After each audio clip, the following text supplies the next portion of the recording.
There was a time period where if you went overseas, people automatically said, you ass, why are you still playing basketball? And it went from that to NBA players actually choosing to go overseas rather than playing the NBA. The reasoning for the switch is even more interesting. The reporter Evan Fournier said that he was offered a 2-year contract with the Washington Wizards, but wasn't interested in a mentoring role with the losing team. Fournier added that he wants to compete in Europe and enjoy playing basketball again. Fournier, he basically signed in Greece instead and got a hero's welcome from the fan base. So this is the video. This is crazy. Look at this.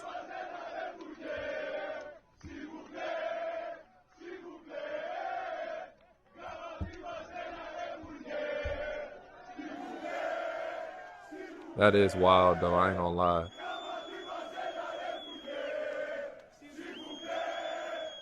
So he went to Greece. We saw Patrick Beverley is in Israel right now. But there's been a ton of cases where like this is starting to happen. You see Mike James. Mike James is like the all-time leading scorer, I think, overseas. You see a lot of people who are starting to go overseas. And it makes you think everyone's dream is to get to the NBA, be an NBA player. I'm starting to see like a shift. People are like, you know what? Maybe the NBA is not everything. Maybe, overseas isn't too bad. I think it proves a point that no matter how big your dreams are, ego always plays some type of role. Because if you look at a lot of these situations, people want to feel important. I'm sure in the NBA, he would have made way more money than he's making in Greece. He not only wants to compete, he wants to feel important. And look why I say this. Niggas go overseas, they start talking different. Patrick Beverley's on players and coaches and fans coming up to him for photos while playing in Israel. I know how LeBron feels now. What? Overseas really got niggas comparing themselves to Bron in 2024. This is crazy, bro. This was his full comment. I was like, what? Know how LeBron feels. I leave games and the guys that I play against want pictures, and the coaches that I play against want pictures, and the fans that I go against that boo me, I leave out and it's 30 kids outside and they all want pictures. And this is every country we go to. Like today was a friendly game in Belgrade, and I think I took 50 pictures today. What I'm doing, is appreciated, but it's to like have kids and to have, other players and have other coaches from the competing teams to be like, yo, Pat, hey, I'm sorry, bro. I need just pick, bro. Say less. It's been a vibe. I know how LeBron feels now. No matter the amount of money, I think people want to be appreciated. They want to be remembered, and most importantly, they want to be respected. They want to go overseas. They want to feel important. They want to feel like the man. Some people don't give a fuck about that. They just want to play in the NBA. Other people, that means a lot to them. Most hoopers, that means a lot to them. Like, people want to play in the NBA. If you're not getting minutes, it's almost like you're not even in the NBA. You know what I'm saying? So the money, at some point, you become numb to it. And then you're like, damn, I wish I got minutes. Or you see the contracts your teammates are getting. And then you're like, nah, bro, like, I'm trying to get minutes so I can make more money. And, it's kind of like an ego thing. Would you rather get $2 million to sit on the bench in the NBA or $2 million to go overseas and you're the man, you get all the shots you want, the city loves you, you're in a distinct area?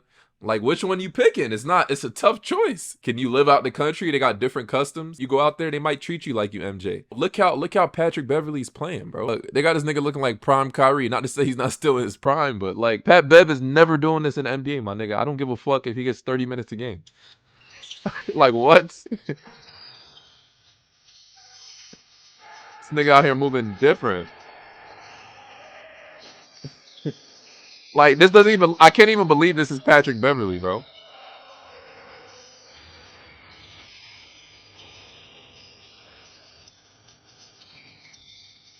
Shit crazy.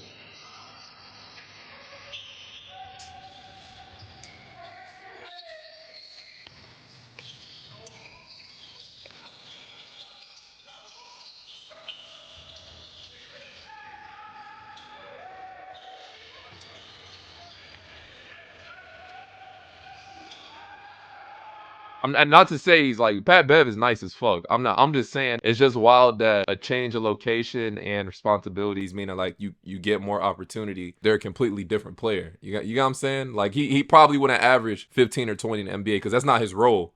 He goes overseas, he's the man, he could do whatever he wants. And this is during the Olympics. So it says Dennis Schroeder on why European basketball style provides a significant advantage to challenge Team USA. European basketball is no entertainment, it's straight IQ basketball, straight coaching. This is full comment. He's not lying either. Basketball, I think, is the more, I gotta be careful here.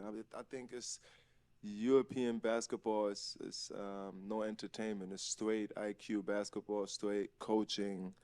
and really, really high IQ guys who know how to play the game. And I mean, Serbia, Greece, Spain, France, Germany. I mean, there's so many teams out there who knows how to play, who is athletic, and I think it's a lot of people from Europe in the NBA who make some noise. Slovenia with Luka Doncic, one of the best players in the world.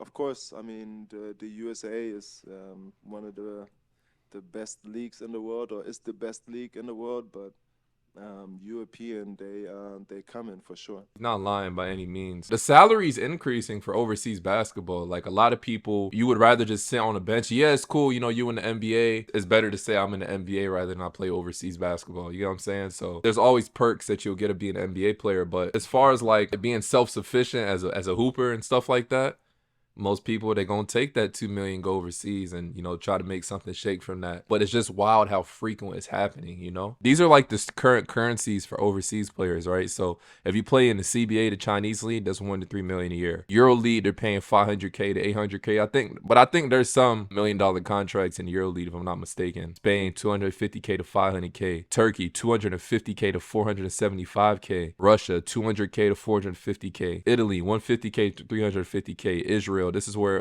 Pat Bev is. I think Pat got like 2 million to go though. But the average salary among players, 140 to 350K. So they got all these leads. The highest currency is Euro and China CBA. As you can see, like, the currency is really increasing at a high rate. I think in the coming years, especially with players being able to go to college, make a lot of money, not going to be as much pressure as in like, oh, I got to get to the NBA for this reason. You can build up like a solid brand for yourself. In the NBA, I think you got to be talented. There's obviously politics involved like anything, but you still got to be talented to go. But get to the point where it's already so saturated. There's a lot of talented people who are in the NBA right now. With this NIL stuff and the way stuff is going, build up a good enough brand and just go overseas and be straight and be cool and live good lives, make a lot of money, leave a name for themselves wherever they at. Just keep moving up the ranks overseas. If you get that shot in the NBA, that's cool. But I mean, the NBA, bruh, I'm sorry, dog. This the only way to last in the NBA. It's either you a superstar or you're a role player. You're a role player who they need you, like a defensive ass. Like, a defensive guy is always going to have a job. If you play defense and shoot threes,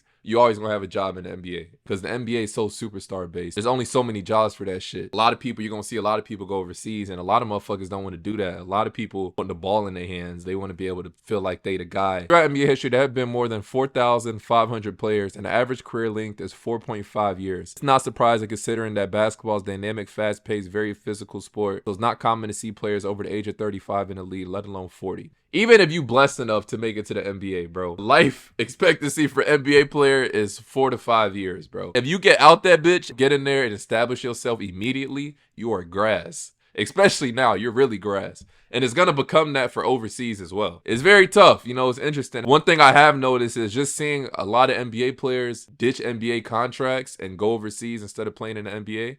I find that kind of interesting. I see that's something that's going to become more frequent. Like, that's going to be like a common thing. Like, players like, I'm cool on this NBA shit, sitting on the bench, playing 5 to 10 minutes. Fuck that. Let me just go ahead and go overseas, go get this bag, and I can take all the shots I want. And they're going to treat me like I'm LeBron or Kobe or something like that. You know what I'm saying? So that's the way the world's going. I thought that was interesting. I want to share that with you guys. Y'all let me know your thoughts. Why do y'all think players are starting to ditch NBA contracts, go overseas? Let me know your thoughts on that in the comment section. As always, it's your boy.